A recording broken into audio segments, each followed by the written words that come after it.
히브리서 7장 24절부터 26절까지 말씀 다 같이 합독하도록 하겠습니다. 시작. 예수는 영원히 계심으로 그 제사장 직분도 갈리지 아니하느니라. 그러므로 자기를 힘입어 하나님께 나아가는 자들을 온전히 구원하실 수 있으니 이는 그가 항상 살아계셔서 그들을 위하여 간구하심이라. 이러한 대제사장은 우리에게 합당하니 거룩하고 악이 없고 더러움이 없고 죄인에게서 떠나 계시고 하늘보다 높이 되신이라. 네, 이 시간 기독론 19번째 시간으로서 제사장적 사역 중에 오늘은 그리스도의 중보기도, 그리스도의 중보기도라는 제목으로 하나님 말씀을 증거하겠습니다. 오늘 본문도 보면은 예수는 영원히 계심으로, 예수 그리스도는 어제나 오늘이나 영원토록 동일하시니라 그랬습니다. 히브리서 13장 8절. 그래서 예수님은 영원한 대제사장입니다. 구약에는 많은 제사장들이 바뀌었지만 예수님은 참 영원한 대제사장으로서 중요한 것은 항상 살아계셔서 우리를 위하여 간구하신다는 거예요. 우리를 위하여 기도하는 사람들이 살다가 죽을 수도 있고요. 또 항상 기도하지 못할 수도 있죠.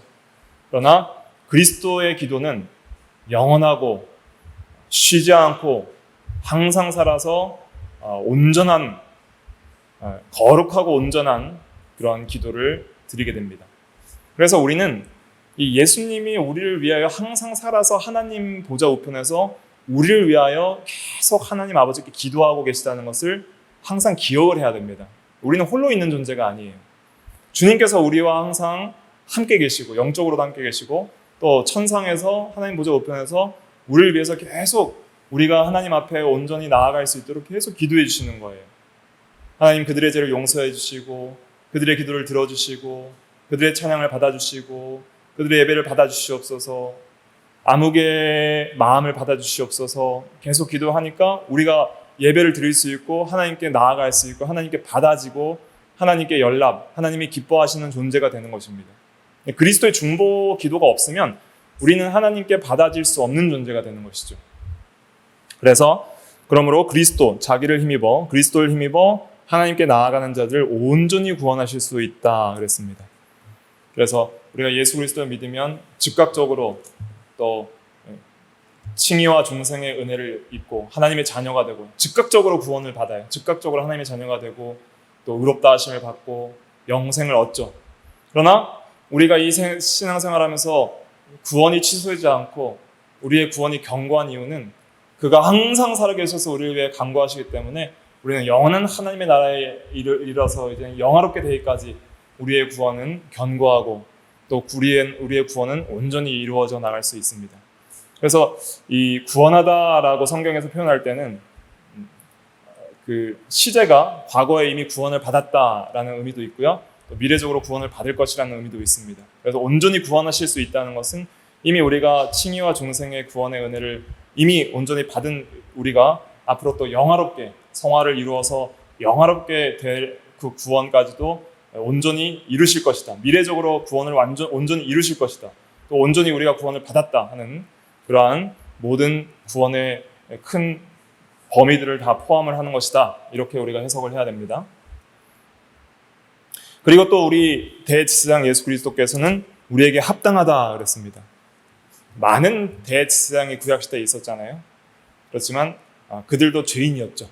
그러나 우리에게 있는 대제사장은 거룩하고 악이 없고 더러움이 없고 죄인에게서 떠나 계시고 하늘보다 높이 되신 이라.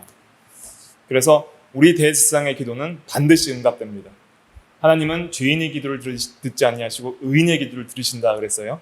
그런데 예수님은 의인이심으로 예수님의 기도는 항상 응답된다 하는 것이 참 중요한 것입니다. 주님이 우리를 위해 기도하시는데 응답이 안 되면 소용이 없을 거 아니에요? 그런데 주님의 기도는 권위가 있고 효력이 있어서 항상 응답된다는 거예요.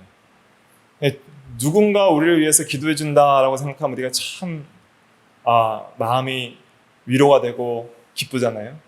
그런데 우리 세상에서 나를 위해 기도해 주는 사람이 많지 않다 하더라도, 또 혹시 그들은 기도를 쉬는 죄를 범한다 할지라도 우리 주님은 항상 살아계셔서 우리를 위하여 간구하시는데 그 기도가 항상 응답된다 하는 것을 우리가 생각을 해야 됩니다.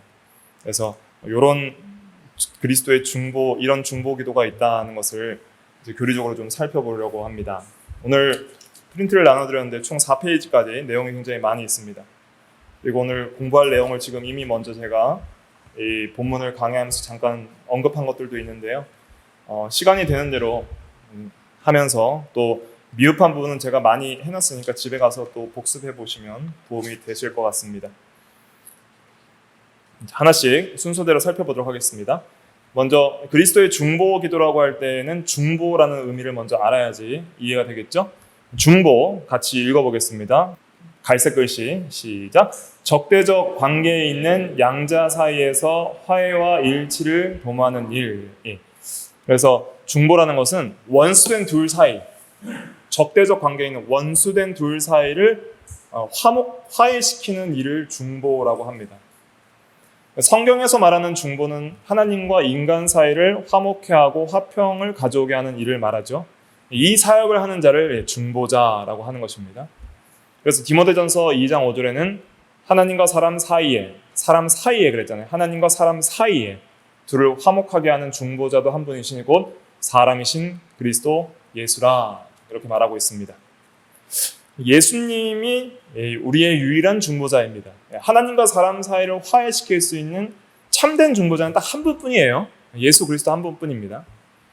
그러면 그리스도는 누구에게 중보를 하시는가? 성부 하나님께 기도하십니다. 그리스도는 이 그리스도의 승천 교리와 그리스도께서 하나님 보좌 우편에 지금 앉아 계신다는 교리가 왜 중요하냐면, 이러한 교리들을 사소하게 넘겨서는 절대 안 됩니다. 이러한 교리들이 사소하게 다루어지는 것이 현대교회의 현실이기 때문이죠. 하나님 보좌 우편에서 항상 살아서 우리를 위하여 기도하시는데 지금 누구 앞에서 기도하시는 거예요? 하나님 아버지 앞에서 기도하십니다. 누구를 대표해서 기도하시냐면 우리를 대표해서, 우리를 대신해서, 저와 여러분들을 대신해서 대표로 거기에 우리를 위해서 계시는 거예요. 그래서 우리를 위해서 하나님 아버지 앞에 계시고 기도하고 계신다. 이것을 우리가 믿고 그 진리를 통해서 우리가 위로와 소망을 얻어야 됩니다. 이것이 참 중요합니다. 히브리서 9장 24절 같이 한번 읽어볼게요. 시작. 그리스도께서 참 것의 그림자인 손으로 만든 성소에 들어가지 아니하시고 바로 그 하늘에 들어가사 이제 우리를 위하여 하나님 앞에 나타나시고. 그래서 구약의 대제사장은 7월 10일 대속죄일에 1년에 단 한 번 하나님이 계시는 상징적인 곳인, 지극히 거룩한 곳인 지성소에 한 번 들어갈 수 있는데요. 그것은 앞으로 장차 예수 그리스도께서 승천하셔서 하나님 보좌 우편에 앉으셔서 우리를 위하여 하나님의 앞에 나타나실 것을 예표하는 상징적인 일들이었습니다. 그래서 구약의 대제사장들은 지상성소와 지성소에 들어갔죠. 그러나 참 대제사장인 그리스도는 하늘성소로 들어가신 거예요. 하늘성소. 그래서 지성소는 그 하늘나라를 상징하는 것입니다. 그래서 예수님께서는 하늘성소인 하나님 나라의 보좌 우편에 올라가셔서 우리를 위하여 하나님 아버지 앞에 나타나셨다는 거예요. 그래서 우리를 위하여 하나님 아버지 앞에 우리의 변호자, 우리의 대리자, 우리의 중보자가 살아계신다. 이 진리를 붙드는 것이 중요합니다. 중보자가 살아계신다는 신앙이 우리를 항상 견고하게 만들고 낙심하지 않게 만들고 위로하게 만드는 것이죠.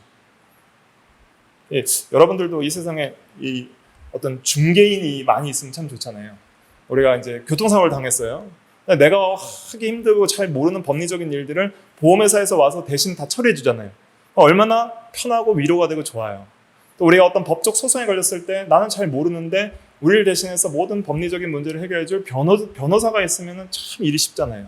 또 누군가와 싸워서 둘이 서먹서먹해서 좀 화해하기 힘든데 누군가 중간에서 화목하게 해주는 일을 해서 사이가 참 좋아지게 만들어주면 참 감사한 일이죠.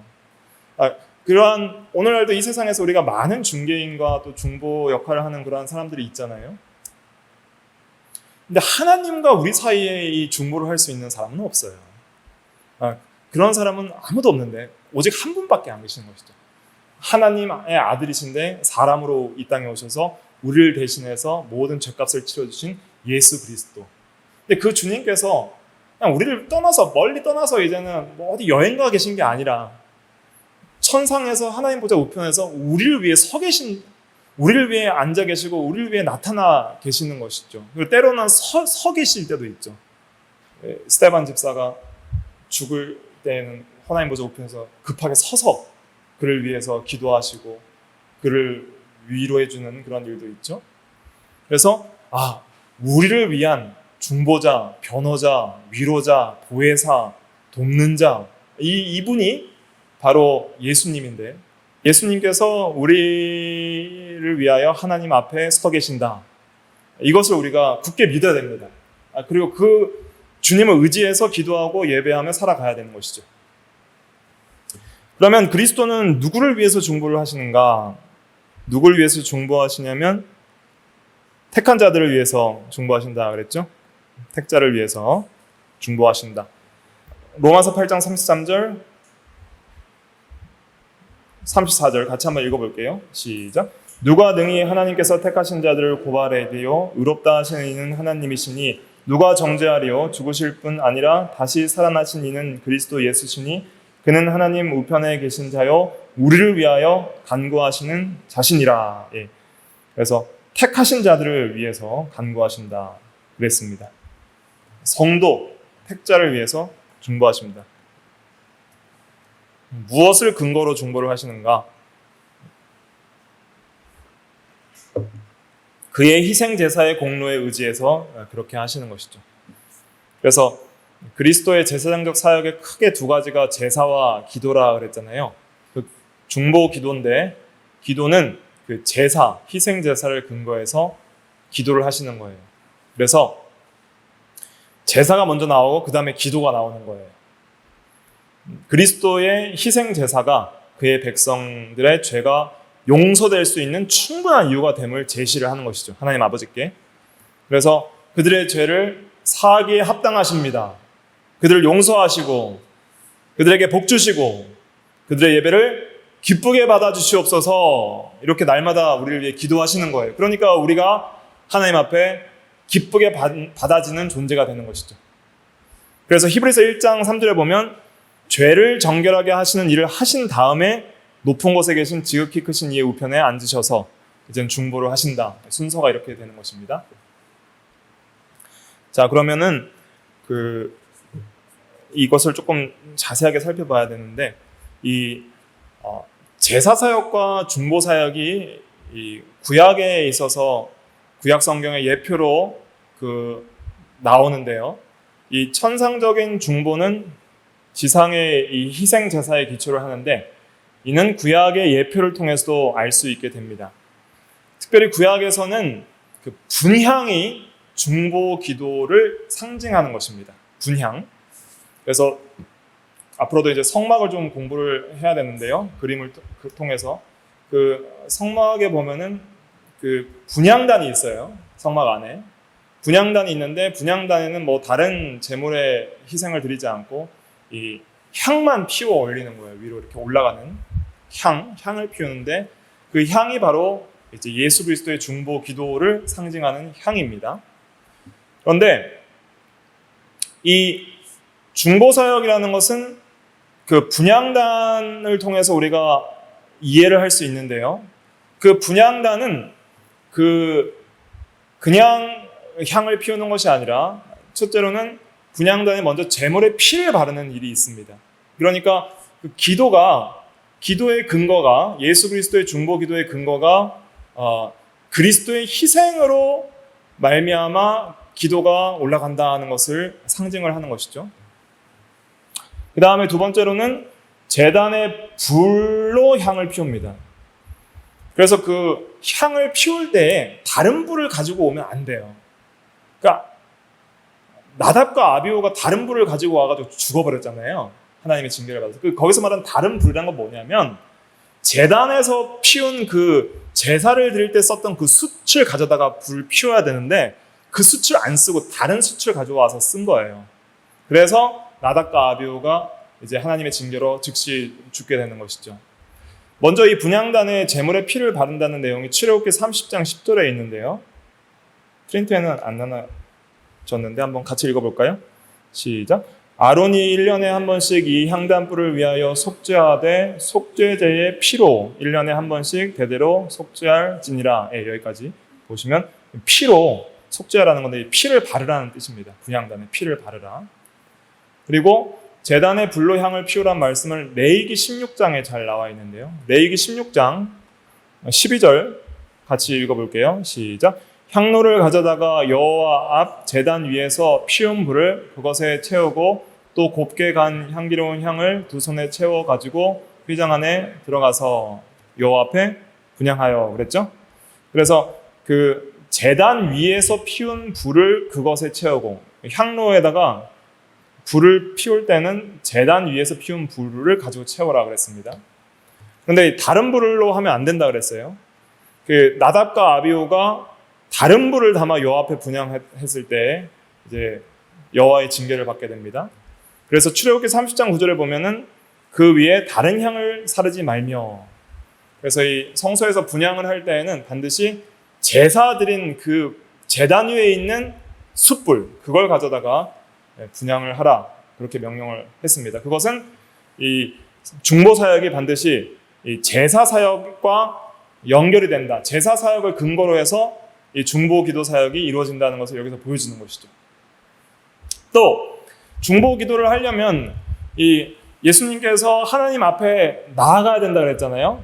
그러니까 대제사장도 기도를 하기 위해서 지성소에 들어간 것처럼 예수 그리스도도 우리를 위하여 중보하시기 위하여 하나님 보좌 우편에 앉으시고 하늘 성소에 올라가신 것처럼 이렇게 하나님 앞에 나아가는 면이 있어야 되는 거예요.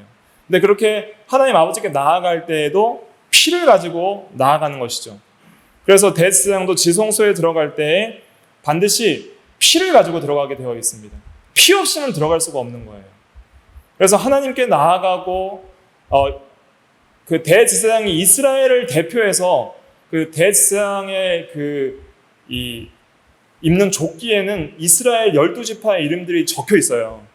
그 지파의 이름을 가지고서 그 이스라엘 전체를 대표해서 하나님 앞에 하나님 보좌에 나아가는 거예요. 그럴 때에 피를 가지고 나가게 되어 있습니다. 히브리서 9장 7절 같이 읽어볼게요. 시작. 오직 둘째 장막은 대제사장이 홀로 1년에 한 번 들어가되 자기와 백성의 허물을 위하여 드리는 피 없이는 아니하느니. 피를 가지고 나아가게 되어 있는데 피를 가져다가 뿌리는 거예요. 지성소 안에 속죄소 앞과 또 동쪽에 이렇게 뿌리게 되어 있습니다. 이것은 다 무엇을 상징하냐면 제사는 구약의 제사는 예수 그리스도의 십자가의 구속을 예표한다면 이 분향단은 중보기도를 예표하고요. 또 대제사장이 1년에 한 번씩 피를 가지고 지성소에 들어가는 것은 예수 그리스도께서 승천하셔서 하늘 성소에 들어가는 것을 예표하는 것이다.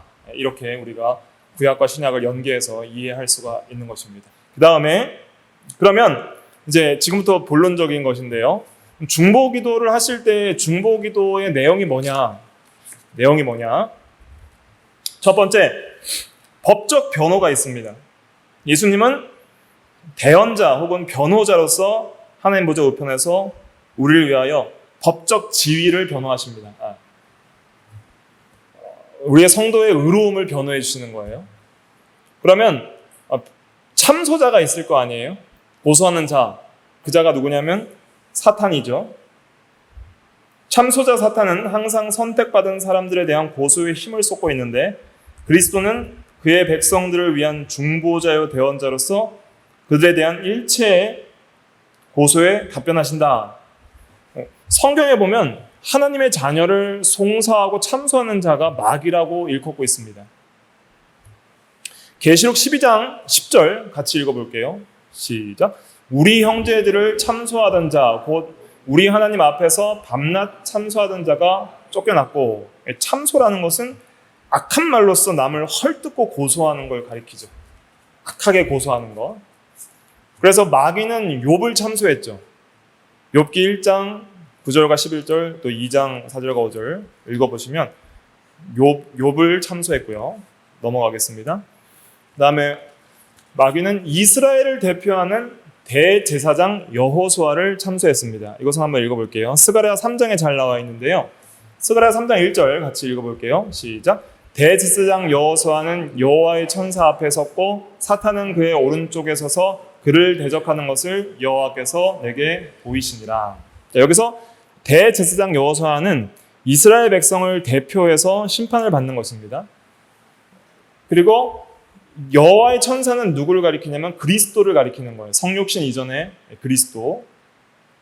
천사 앞에 여호와의 천사 이렇게 붙는 것은 그리스도를 나타내는 것입니다. 그 다음에 사탄은 대제사장 여호수아 옆에 서서 그를 대적했다 그랬어요. 이것이 이제 참소하는 것이죠. 사탄이 참소하는 것은 우리가 죄인이라고 참소하는 것입니다. 하나님의 백성들이 그들의 죄 때문에 하나님의 복과 은혜를 받기에 부적당한 자라고 참소하고 송사하는 것이죠. 그럴 때 여호와의 천사로 나타나는 그리스도께서 우리를 변호해 주시는 것입니다. 그것이 이제 스가랴 3장 1절에 나타나는 내용에 대한 그 해설입니다. 이것처럼 오늘날도 예수 그리스도께서 우리의 그 의로움, 우리가 하나님 앞에 의롭고 또 하나님 앞에 항상 우리의 예배가 받아질 수 있다는 것을 변호해 주시는 것이죠. 그래서 이 그리스도께서 이 천상적인 중보를 통해서 모든 고발들을 다 변호하신다. 그것이 아까 읽은 로마서 8장 33절 34절이죠. 33절 34절 누가 능히 하나님께서 택하신 자들을 고발하리요 의롭다 하신 이는 하나님이시니 누가 정죄하리요 죽으실 뿐 아니라 다시 살아나신 이는 그리스도 예수시니 그는 하나님 우편에 계신 자의 우리를 위하여 간구하시는 자신이라. 이 간구는 특별히 택하신 자들을 고발하는 사탄의 참소에 대하여서 계속적으로 우리를 의롭다고 변호해 주시고 정죄할 수 없도록 우리를 변호해 주시는 것을 여기서 말하고 있는 것입니다. 그래서 그리스도께서 우리를 어떻게 변호하십니까? 하나님 아버지, 내가 이 택한 백성들을 위하여 그들의 죄를 없이 하기 위해 내가 그들을 위하여 피를 흘렸고 죽었나이다. 그러므로 그들의 죄를 사하시고 그들을 의롭다 하소서 하면서 계속 우리의 법적 의의를 변호해 주시는 거예요. 그들은 아버지 앞에 의롭습니다. 왜냐하면 내가 그들을 대신하여 하나님 앞에 공의로운 심판을 받았고 온전히 죄값을 치루었습니다. 그렇게 변호를 계속 해주시는 거예요. 그러면 이 변호를 통해서 우리가 받는 은혜는 무엇일까요? 우리는 매일 실패와 또 부족함에 마음이 상하고 고통스러울 때가 많이 있잖아요. 내가 정말 하나님 앞에 기도하고 예배하고 하나님 앞에 나아가기 합당한 자일까? 우리가 늘 우리의 부족함 때문에 낙심할 때가 많이 있는데 우리가 그리스도의 중보를 통해서 항상 하나님과 화평을 누릴 수 있다는 그런 담대함을 가져야 됩니다. 그래서 로마서 5장 1절에는 우리가 믿음으로 말미암아 의롭다 하심을 받았으니 우리 주 예수 그리스도로 말미암아 하나님과 화평을 누리자 그랬습니다. 그래서 그리스도의 중보 때문에 우리가 늘 하나님과 화평할 수 있고 하나님께 나아갈 수 있구나 하는 것을 우리가 믿어야 됩니다. 항상 지금도 살아계셔서 우리를 위해서 중보하시는 주님이 살아계신다. 항상 살아서 우리를 위하여 친히 간구하신다. 그 주님을 통하여 의지하여 우리가 늘 하나님 앞에 나아갈 수 있다 하는 것을 우리가 깨닫고 여기에 소망을 가지고 적극적으로 더 하나님 앞에 가까이 나아가는 신앙, 이것이 중요한 것이죠. 그것이 그리스도를 올바로 믿는 신앙이라 할 수가 있겠습니다. 그 다음에 중보 기도의 내용 두 번째는 우리의 실제적인 상태들을 많이 도와주십니다. 특별히 우리의 기도를 도우시고요, 예배를 도우시고 선행과 또 연약함을 도와주십니다. 단거로 1번에 파란색 글씨 기도를 거룩하게 하심. 우리가 성북교회 이제 기도 드릴 때 예수님께서 자신의 이름으로 기도하라 그랬어요. 그래서 우리가 항상 기도할 때 예수 그리스도의 이름으로 기도하옵나이다 하고 아멘하고 마치잖아요. 요한복음 16장 24절 같이 읽어볼게요. 시작. 지금까지는 너희가 내 이름으로 아무것도 구하지 아니하였으나 구하라. 그리하면 받으리니 너희 기쁨이 충만하리라. 이제 그리스도의 이름으로, 그리스도의 구속 이후에는 그리스도의 이름으로 구하라는 거예요. 왜냐하면 그리스도의 이름으로 구할 때 우리가 그리스도를 의지해서 우리의 기도가 그리스도를 통해서 거룩하게 되는 거예요. 거룩하게 된다.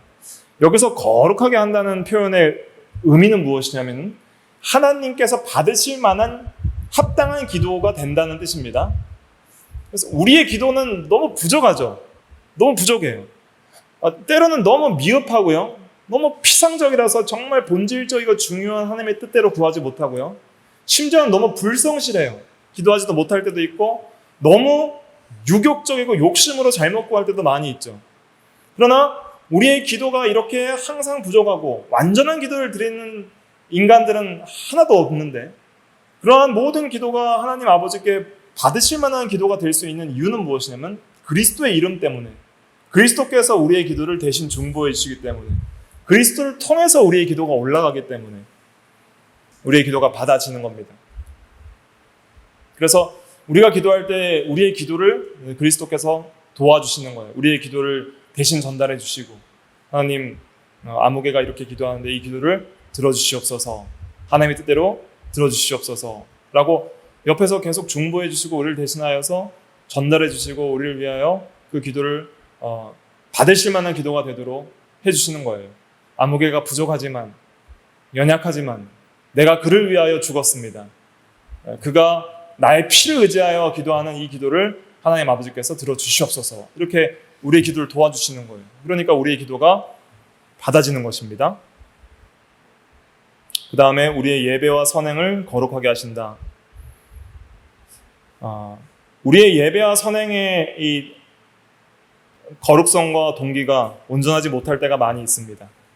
우리가 예배를 드릴 때에도 정말 온 마음을 다해서 예배 드리지 못하는 때도 있고요. 또 우리가 선행, 또 거룩한 순종의 삶을 살 때에도 참 동기가 순전치 못함도 인식하고 혹 동기가 순전할 경우에도 그것이 하나님이 연락하실 만한, 연락이라는 것은 기쁘게 받으신다는 뜻이죠. 기쁘게 받으실 만한 완전성과는 전혀 거리가 먼 것을 우리는 깨닫습니다. 우리의 예배가 완전한가? 오늘도 오늘 오전 오후의 예배가 정말 하나님 앞에 완전한가? 설교자조차도 완전하지 못한데 어떻게 우리가 완전한 예배를 드리겠습니까? 그런데 우리가 그럼에도 불구하고 우리 이 예배가 받아지는 이유는 무엇이냐면 그리스도의 중보 때문입니다. 그리스도께서 우리의 예배와 우리의 부족한 순종이 하나님 앞에 받아지게 되는 것은 그리스도께서 우리를 위하여 중보기도 하시기 때문입니다. 베드로전서 2장 5절 같이 한번 읽어볼게요. 시작. 너희도 산돌같이 신령한 제부로 세워지고 예수 그리스도로 말미암아 하나님이 기쁘게 받으실 신령한 제사를 드릴 거룩한 제사장이 될지니라. 여기 보면 예수 그리스도로 말미암아 그리스도의 중보를 통해서 하나님이 기쁘게 받으실 신령한 제사, 예배라고 할 수가 있겠죠. 기쁘게 받으실 예배를 드릴 거룩한 제사장이 될지니라. 그래서 그리스도로 말미암아 하나님이 기쁘게 받으실 그런 예배를 드릴 수가 있다는 것을 우리는 생각해야 됩니다. 그래서 이 모든 예배와 이 선행에 있어서도 우리가 그리스도를 의지해야 됩니다. 이 예배가 그리스도를 통해서 하나님 앞에 거룩하게 받으실 만한, 기쁘게 여기실 만한 예배와 우리의 모든 순종이 되게 하여 주시옵소서. 이러한 마음을 가지고 이 진리를 붙들고 의지하면서 이렇게 하는 사람과 그렇지 않은 사람은 전혀 다른 결과들을 이루게 되는 것이죠. 항상 그리스도를 의지할 때 우리의 신앙이 점점 거룩해지고 겸손해집니다. 그런데 그리스도를 빼고 생각하면 굉장히 교만해지기 쉬운 거예요.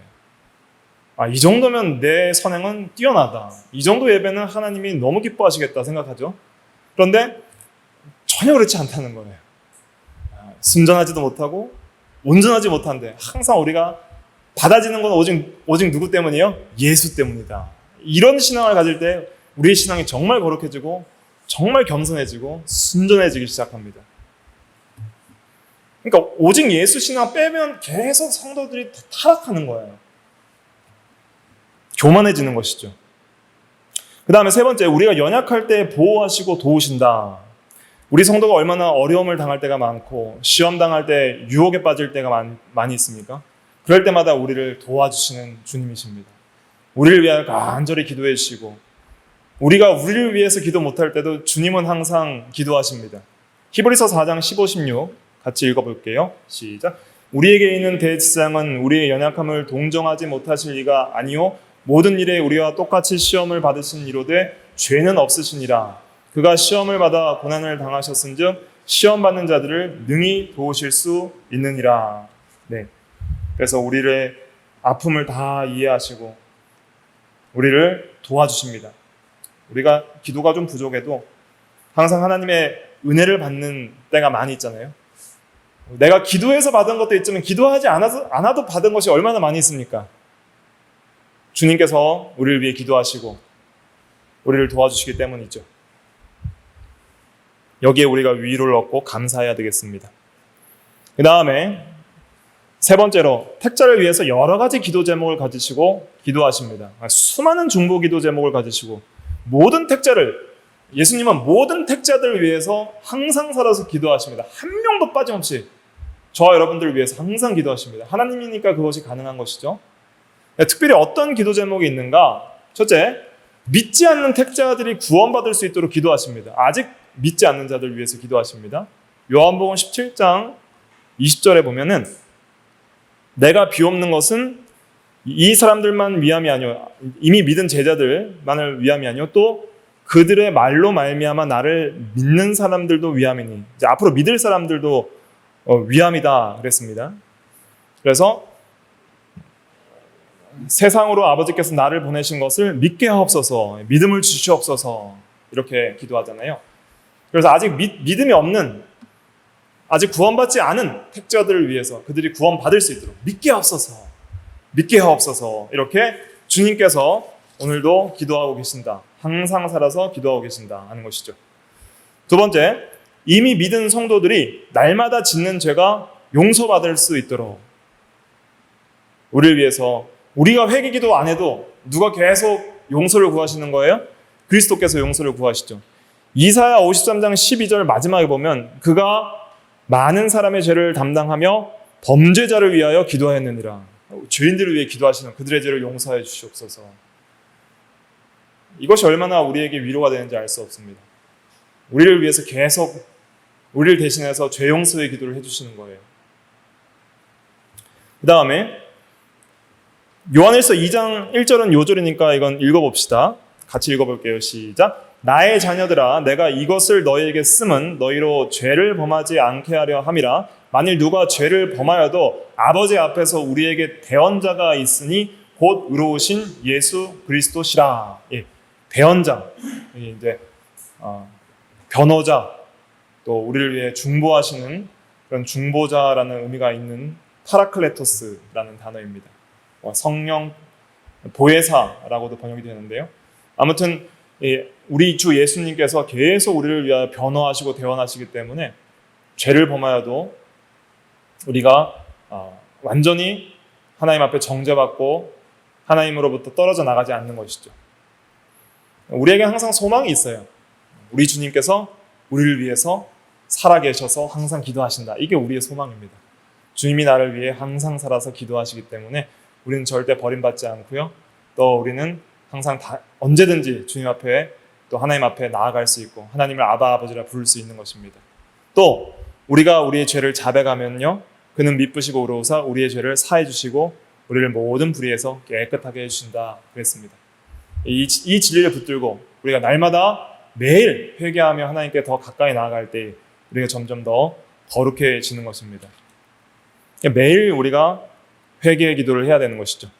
다음 세 번째, 사탄의 시험에서 보호되도록. 사탄이 우리를 미혹할 때 우리가 왜 맨날 그러한 시험에 다 넘어지지 않고 보호를 받냐면요, 주님이 우리를 위해서 기도해 주시기 때문입니다. 누가복음 22장 31절 32절에 보면 이제 사탄이 시몬 베드로를 시험했다 그랬죠. 그러나 예수님이 기도해 주셨다 그랬습니다. 같이 읽어볼게요. 시작. 시몬아 시몬아 보라 사탄이 너희를 밀가부르듯 하려고 요구하였으나 그러나 내가 너를 위하여 내 믿음이 떨어지지 않기를 기도하였노니 너는 돌이킨 후에 내 형제를 굳게 하라. 네. 믿음이 온전히 떨어지지 않기를 위하여 기도해 주신다는 거예요. 그래서 베드로가 회복이 되는 것입니다. 베드로가 자기가 믿음이 좋아서 회복이 되는 게 아니라 누가 기도해 주시는 거예요? 예수님이 기도해 주시니까 회복이 되는 거예요. 그 다음에 요한복음 17장 15절에 보면 다만 악에 빠지지 않게 보존하시기를 위함입니다 라고 예수님께서 빌어주신다는 것이죠. 시험에 들지 않게 예수님께서 기도해 주십니다. 그 다음에 성도들이 점차 성화되도록 우리를 거룩하게 해달라고 기도하시죠. 요절입니다. 요한복음 17장 17절 같이 읽어볼게요. 시작. 그들을 진리로 거룩하게 하옵소서. 아버지의 말씀은 진리니이다. 우리를 거룩하게 해달라고 주님께서 기도하시니까 우리가 점점 성화를 또 이뤄나갈 수 있는 것입니다. 또 하나님과의 영적 교통이 지속되도록 우리가 예수의 피를 힘입어 성소에 들어갈 담력을 얻었나니 그랬거든요. 그래서 주님을 힘입어서 늘 하나님 보좌 앞에 때를 따라 돕는 은혜를 얻기 위하여 담대히 나아갈 수 있도록 우리를 항상 우리를 위해 기도해 주십니다. 또 마침내 천국의 영원한 기업을 받을 수 있도록 또 기도해 주세요. 요한복음 17장 24절에 보면 아버지여 내게 주신 자도 나 있는 곳에 나와 함께 있게 해달라고 그렇게 기도합니다. 예수님 있는 곳이 이제 어디예요? 앞으로 승천하셔서 하나님 보좌 우편에 천국에 있게 되잖아요. 그 천국에 이제 함께 있게 해달라고 우리를 위해 기도해 주십니다. 그래서 우리가 이 세상에 있어도 예수님께서 하나님 보좌 우편에서 나 있는 곳에 나와 함께 있어 나와 함께 있게 해달라고 예수님께서 계속 기도하시는 거예요. 그래서 이제 우리도 주님과 함께 있을 소망을 가지게 되는 것이죠. 이런 구체적인 기도를 계속 주님이 하고 있다는 것을 아는 것만으로도 우리에게는 큰 위로와 힘이 되는 것입니다. 그 다음에 이제 마지막으로 그리스도 중보사역의 특징을 살펴보고 마치도록 하겠습니다. 첫째, 그리스도의 중보사역의 특징은 거룩합니다. 중보자는 거룩해야 되거든요. 그래서 출애굽기 28장 36절부터 보면은 그 대제사장 아론이 하나님 앞에 나아갈 때 그 패를 이 관 이마 위에 이렇게 쓰고 나가는데 이 패가 있어요. 대제사장 아론이 이렇게 패를 하나 이렇게 붙이고 가는데 그 패에 뭐라고 써 있어요? 여호와께 성결 이렇게 쓰고 나가는 거예요. 하나님 앞에 나아갈 때. 그러니까 이 백성을 대표해서 피를 가지고 하나님 앞에 기도하러 나아가는 대제사장이 성결해야 된다는 것을 여기서 상징적으로 보여주는 것이죠. 그래서 중보자는 온전히 성결해야 되는데 그렇게 성결한 중보자는 그리스도밖에 없는 것이죠. 왜 성결해야 되냐면 하나님 앞에 나아가서 기도하려면 반드시 거룩하고 성결해야 됩니다. 성품과 기도는 같이 갑니다. 거룩한 성품만큼 기도할 수 있고 기도한 만큼 성품이 거룩해집니다. 하나님은 의인의 기도를 들으시고 죄인의 기도를 듣지 않으세요. 그것이 성경의 진리죠. 잠언 15장 29절 같이 읽어볼게요. 시작. 여호와는 악인을 멀리하시고 의인의 기도를 들으시느니라. 그 다음에 야고보서 5장 16절에는 의인의 강구는 역사하는 힘이 흠이니라. 요한복음 9장 31절에는 하나님이 죄인의 말을 듣지 아니하시고 경건하여 그의 뜻대로 행하는 자의 말을 들으시는 줄을 우리가 아나이다 그랬죠. 그러면 누구의 기도를 하나님께서 들으시겠습니까? 사실은 예수 그리스도의 기도 말고는 들으실 수 있는 기도가 없어요. 본질적으로 그래요. 그러니까 그리스도의 기도 말고는 들으실 수 있는 기도가 없어요. 근데 우리가 어떻게 기도를 해요? 그 기도는 예수 그리스도의 중보 기도를 통해서 올라가기 때문에 그게 되는 거예요. 그게 분향단의 향이 올라갈 때 이 향이 그리스도의 중보 기도인 동시에 우리 성도의 기도이기도 하거든요. 그럼 우리 성도의 기도가 그리스도의 중보 기도를 통해서 올라간다 이런 뜻입니다. 분향단의 피로 거룩하게 하고 분향하는 그 향을 제단의 수치로 피우는 이유는 그리스도를 통해서만이 우리 기도가 하나님이 받으실 만한 기도가 된다는 뜻입니다. 그래서 그리스도의 중보 이 사역이 유일하게 거룩한 그러한 중보 기도고 사역이기 때문에 주님의 중보가 없이는 절대 우리의 기도나 예배나 우리의 선행이 받아지지 않는다. 그런데 주님의 중보는 반드시 어떻게 된다는 거예요? 능력이 있고 효력이 있고 받아진다.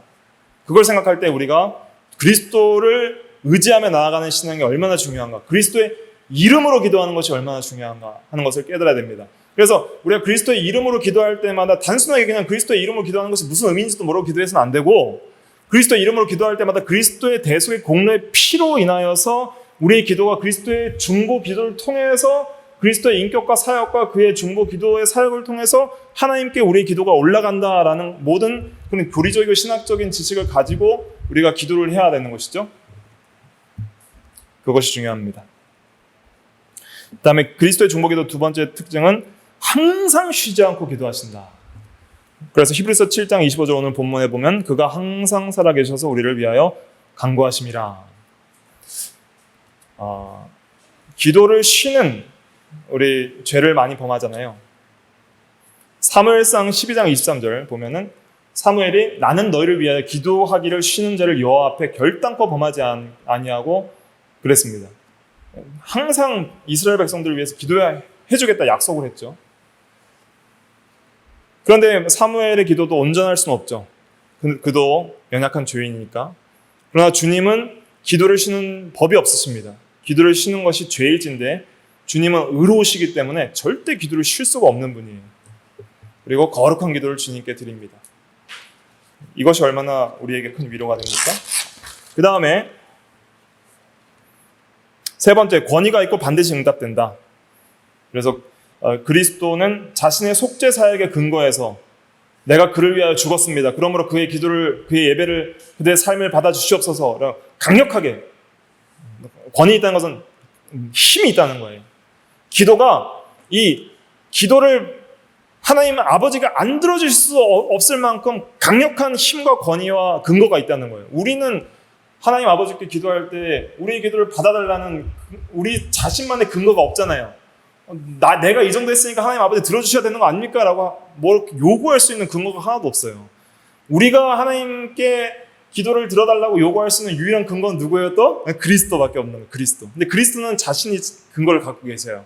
자기가 속죄하신 그 객관적 구속 사역이 있기 때문에 그것을 근거로 우리를 위해 대신 기도하시니까 권위가 있고 반드시 응답됩니다. 그리스도의 기도는 응답되지 않은 적이 없죠. 요한복음 11장 42절에 보면 항상 내 말을 들으시는 줄 내가 알았나이다. 이렇게 말하거든요. 그리스도의 기도는 항상 응답된다 하는 것을 깨달아야 됩니다. 그 다음에 좀 중요한 거는 이제 4번인데요. 동정으로 말미암은 것이다.